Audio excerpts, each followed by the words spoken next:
hey, we're Weathers, and we're hanging out with Rob on Front Row Live. The two-part EP that you guys have just released is pretty incredible. I don't know how you guys would step it up with a debut album following it after you guys have released so much music like within this year already. What was the idea behind releasing a two-part EP? Well, I think we kind of wanted to give the fans something really to chew on for a long period of time. We wanted to give them like a little like taste of something at the beginning to get them excited, and then once they've kind of gone through it, then we have something that comes out like shortly after, and then same thing with the album. We give them a few batch of songs in the full album. That way they have like a long period of time of content that they can like interact with, and it opens up a lot of opportunities to be able to interact with fans and give them something.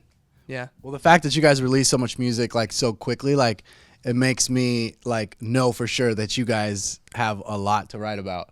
I mean, that's the feeling that I get, because usually people do the singles nowadays, like, or a 3-song EP, but those 2 EPs technically equal an album. So what's that writing process like for you guys when you guys are creating this music? Oh man, I mean, it definitely did not feel quick for us at all, because it had been like a long time since we had new music, and we really wanted to step back and take the time to kind of reevaluate our sound and who we are as a band, and so it took a while, and the writing process was really long and strenuous, but very fun. And we really wanted to show the fans like who we are and how we've changed. And so that's why we wanted to take the time with this new stuff. And it was just a really, really fun process for sure. And now that it's out, we just feel like really relieved and happy that people are liking it. Now you guys went through this whole like trying to recreate your sound, trying to find a different sound, a different style in your music. But you guys did it when you guys were still early with RCA Records. That's kind of a nerve-wracking move to make with such a major label. So what was that like transition, like discovery period like for you guys when you guys were trying to figure it out? I mean, it was really fun, but like in a scary fun kind of way. It was like we were super excited to try something new, but we didn't know how they were going to react about it. Like we kind of knew where we wanted to go, and like a little bit more fun, a little bit looser and not so serious, and like, but still like writing about serious stuff. So it was kind of weird to like spin on our old stuff, because it's like we were kind of dark and like a little bit moodier in the older stuff. So it was really like refreshing and nice for them to come back and like say like, yeah, this stuff is dope. Like they loved it. So it all turned out okay, but it was really nerve-wracking at first. Yeah. Right. Did that new sound kind of change the way that you guys record your music? Maybe even the way that you guys come into to the writing approach. Did that change at all? I feel like the recording changed quite a bit. I feel like the record's a lot more live than our older stuff was. And like Cole played like all live drums on it, and there was a lot of guitars on it. Our producer loved guitars, so it was like you guys had a fun time. It was like 127 hours of guitars. You know what I would love? If your producer actually did music again for Sugarcult. I know, right? I didn't know. We all think that too. I honestly didn't know that he was in. I didn't know he was in Sugarcult for the longest time, and then like one day I went in the studio. I was like, "Dude, I used to live in Los Angeles all the time." And then, but yeah, he probably hates that when people are like, "Yeah, so what about Sugarcult?" Yeah, he doesn't like it, but we keep trying to get him to do a reunion tour. Chain Reaction, let's go. Let's do it. Old stomping grounds. There we go. Yeah, we'll open up. He wants to play guitar really bad on the live records and do a headbang. So like, we'll see. So take me into the studio with Tim, and what was that like? Is this the first time that you guys have worked with him, or have you guys been working with him since, the inception of the band? It was like the first time working with him. Yeah, we did the whole album with Tim. I mean, it was fantastic. Like he's an amazing guy for one, and then like he really, really pushed us in the studio. Like most of the time I would go in there and I'd lay down the drums and be like, okay, cool, that's awesome. He'd like, no, like keep going. And like that was kind of his style, was just keep pushing us until like writing songs and like bouncing off the walls again. Yeah, just like literally just like that's how we came up with some of the grooves for like Poser and like some songs that you'll be hearing, and like that were like kind of different but weird, and like same thing with guitar lines and the chorus. Like I don't think we would have put that in a song, unless Tim would have kept pushing us and like really getting us to that. Oh, yeah. Tim was scared that he gave me permanent brain damage from some of these guitar lines. But yeah, I think we first met Tim like probably like March of like 2017. We wrote Problems with him, and that was like the first song we kind of wrote for like the record, and we were super into it and the way that he does things, and then we were so happy that he wanted to do the record with us. I think it's really cool. Working with Tim was really great because I feel like all four of us kind of really came into our own with Tim, because he pushed each one of us individually. Okay.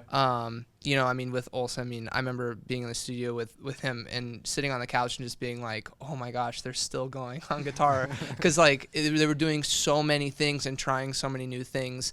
But it was like he would push every one of us until like you literally couldn't push anymore, because you never know what you're going to get unless you keep going. Right. And I feel like with myself, I feel like I really became the vocalist that I should be and want to be. And it was because Tim would always push me in the vocal booth to, you know, channel different sides of me, I guess. And then with like what Cole was saying with the drum stuff, and the same stuff with Brennan too, it was all four of us were pushed individually as musicians, artists, and people. You know, it was like a really great process musically and just like personally too. It was just really overall. Yeah, great. I think he just made us better overall. Like made us feel more confident too. Definitely, yeah, big confidence boost too, which was great because you know, I mean, I remember being really scared about singing the way I would like want to sing. Like in the previous stuff, I sound like a lot different. And Tim like really made sure that I wasn't scared, you know, and like really went for it. He wanted me to really go for it, and that was really great. Now because he kind of taught you how to sing that way, how did that writing process change though? Like, did you write differently because you knew you were gonna sing different from the previous records? Yeah, kind of. I think now, like, once we kind of got into the groove of it, the writing definitely, we all became, like I said before, we kind of all became more confident. And so in the writing process, we really got to shine a lot more, I think. Right. So. Now, what about for you, Brandon? You know, what kind of challenge did you face in the studio with Tim? Like, what were you struggling with? It was mostly the dynamics of bass. Like while playing, I had to really learn to control when picking or plucking, like really becoming a better bass player and learning the dynamics of how hard to hit, when to hit, a lot of timing and everything. Like anything I want definitely challenged me with the rhythm, because it was a little out there for me. But it was definitely fun, and I felt like I became a better bass player and learned how to control my instrument better. For you. I feel like with bass, there's like a really wide range between like kind of you said about the picking stuff, like between like the heavier bass tones where like in Problems where it sounds really dirty, and then the stuff that's more like Carry Us Home where it's a little more like so smooth, you know? like playing smooth jazz, you know. Like just listen to a bunch of Marvin Gaye and you're like so feeling it. sexy. Yeah, it is. So with these tracks, like you mentioned one, you mentioned a couple, you know, were there specific tracks from these last two? He worked on both parts? He worked on it Like all. Everything. Yeah, okay. the whole thing, So throughout all of this and then the upcoming debut album, like was there a specific song that like just got reconstructed so many different times? Like and what was it about the song? Ooh, Reconstruct. I think like The Night Is Calling got a lot of reconstruction, and Anything I Want got a lot.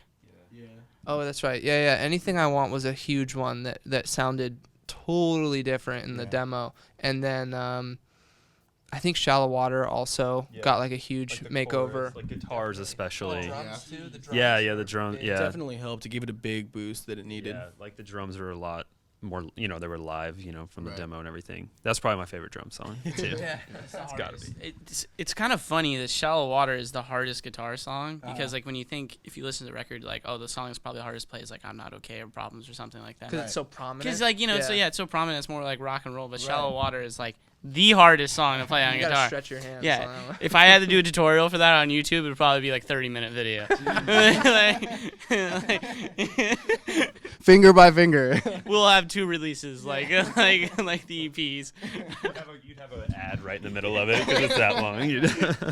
Intermission and all that stuff, but yeah. So with the music that we've already heard so far and the upcoming album that's dropping June 22nd, how different is the album compared to the EPs? Are the EPs part 1 and 2? So Yeah.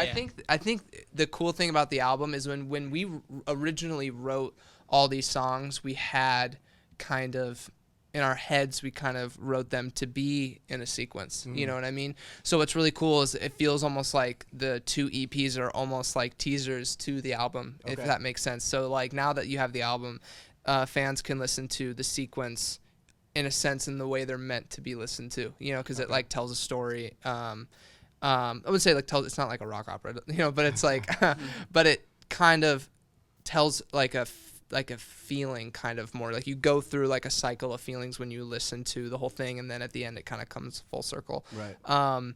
And so the really cool thing about the album that I would say is really different from the EPs, even though a lot of it's the same music, is you get to listen to it the way it should be listened to, I think. And then you also get 3 new songs, which is really cool. Nice. So. Okay. So basically, you know, the live show is going to be like the album because you guys technically kind of did it live. Yeah. Technically, kind of. Yeah, I would say our live show is like very spot on with how the album sounds. Yeah. I think that's one thing that we like when I go to a concert, I want to see the band play like their album. Like I wanted to hear the same thing, and then if they do something different, it kind of throws me off. True. You know, and I'm like kind of like, whoa, what was Can't that? sing along. That's what it is. Yeah, so like that's one big thing for us. Like there's moments, but it's like we try to keep it really true to the tracks because we love the way the tracks came out.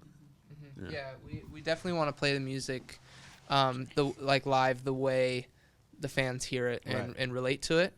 We change a couple things up here and there just for fun, just to sprinkle a little bit. Right. Also, we'll mess with the order of the songs a little bit too, just because it is different live than it is Of like course, listening right. to it on the album. But And we'll still play like a couple of the old tracks like, sometimes. yeah, So, totally. Yeah.